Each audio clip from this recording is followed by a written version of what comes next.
Welcome. Welcome. Today we're going to talk about speed control. Like last week, we talked about how even the read of the break of the putt that you're going to hit is dependent on the speed. You've seen it on TV now. They've got it on there a lot where, okay, it's this line if he drops it, barely drops it over the lip, and it's this line if he hits the back of the hole, and they're pretty far apart. I mean, very often is the case that it's wider than the width of the hole, depending on the speed. So today we're going to focus on speed control, not directional control. And I'm going to give you some very practical things that you can do that will help you to control your speed. Now, this stuff has an accumulative effect over time. It's not going to be that you're going to leave here today and you're going to be able to just hit it at the exact perfect speed every time. You have to build it. And so I recommend that you do these exercises as often as you can, because frequency absolutely kills volume. Now, what do I mean by that? 15 minutes a day, twice a day, 7 days a week is far better than 5 hours on a Saturday, okay? All right, so volume is nice, but after about 45 minutes, your central nervous system and your unconscious stop learning. So, I mean, you're better off going on to a different skill.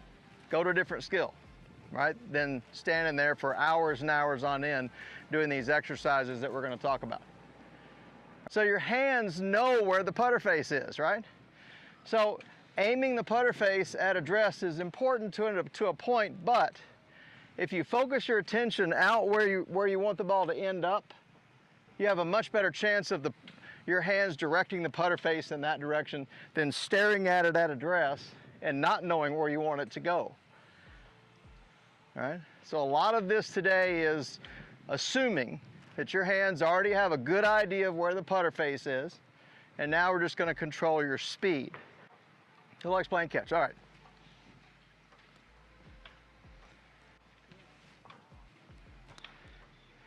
Now, where was your forearm? What angle was it on, and which fingers did it roll off of, and what was the RPMs of the ball, and what was the arc? What was the angle of the arc? I don't care. He don't care. Right. What did he do? He looked at me and he threw it. Did he throw it on the ground like that? No. Did he throw it over there? No.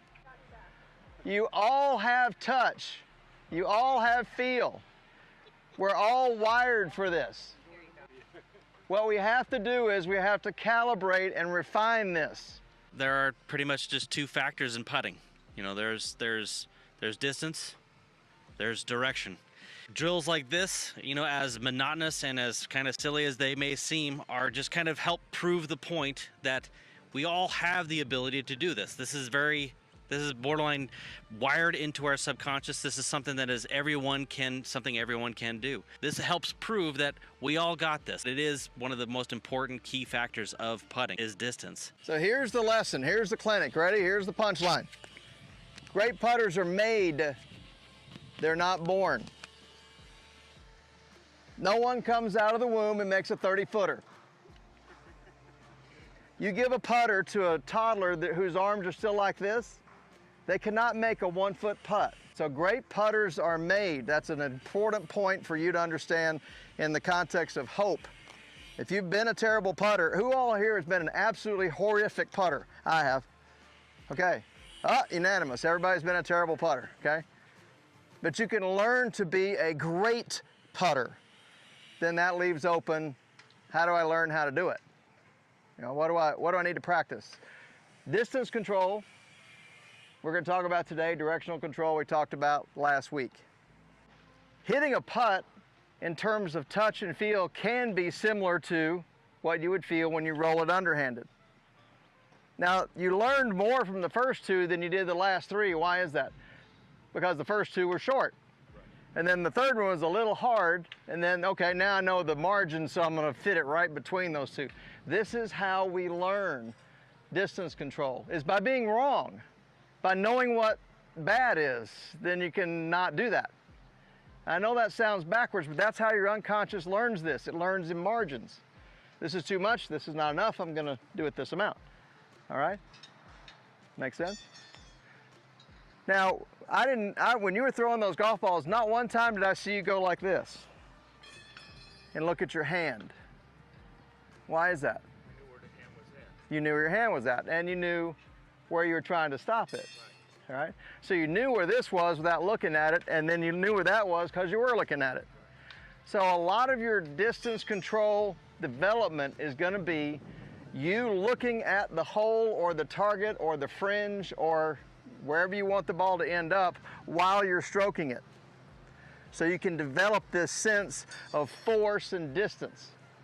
This much force equals that much distance. That's what you're trying to figure out for you as an individual. What is that like? What does that mean? What's that about? All right, all the while you are looking where? At the putter head? No. All the while you're doing a long version of Jordan Spieth. But just look out there just like Jack did perfectly. He looked out where he wanted the ball to end up.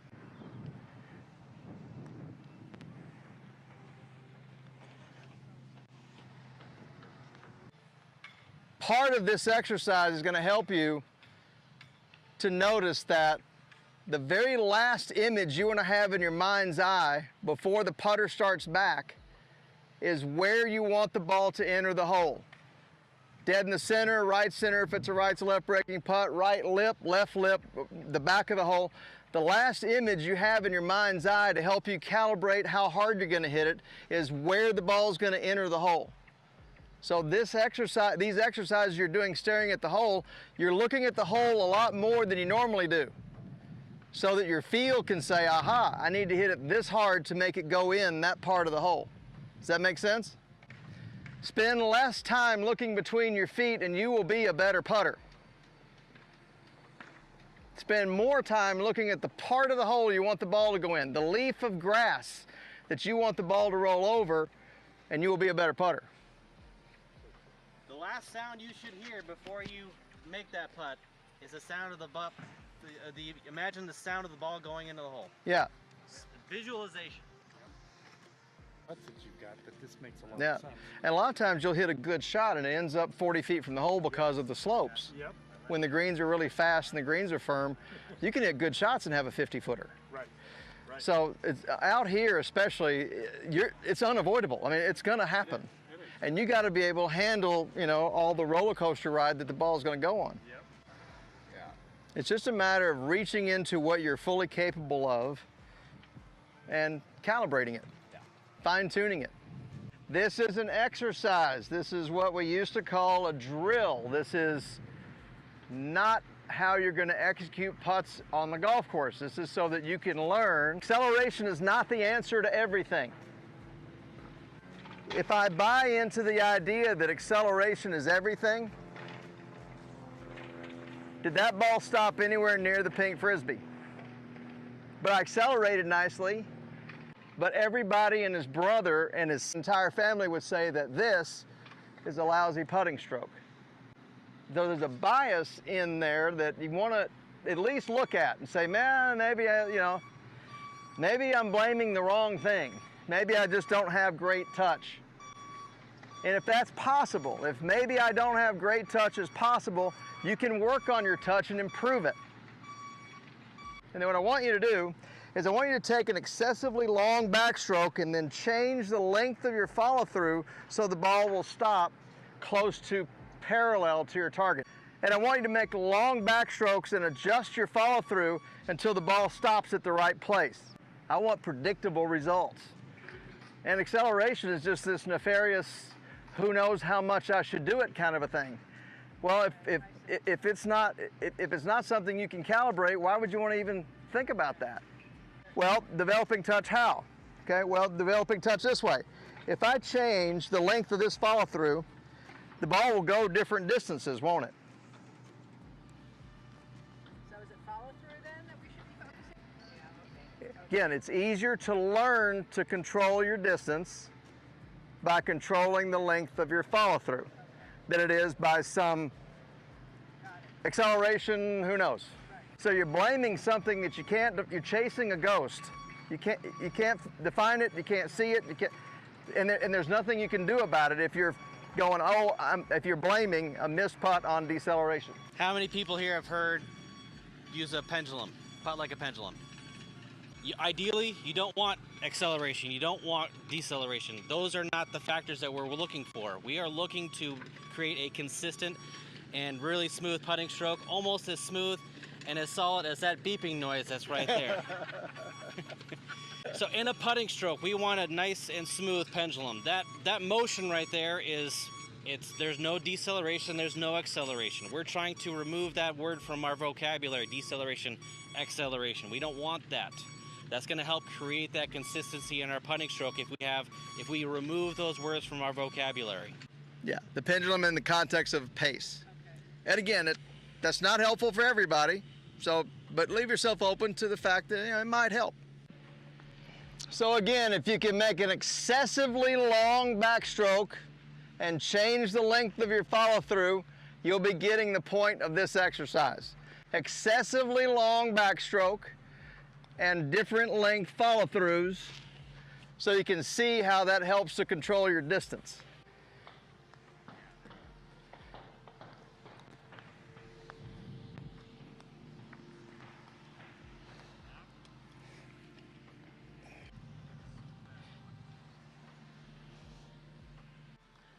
Every time you knock it off the green or leave it short, you're learning.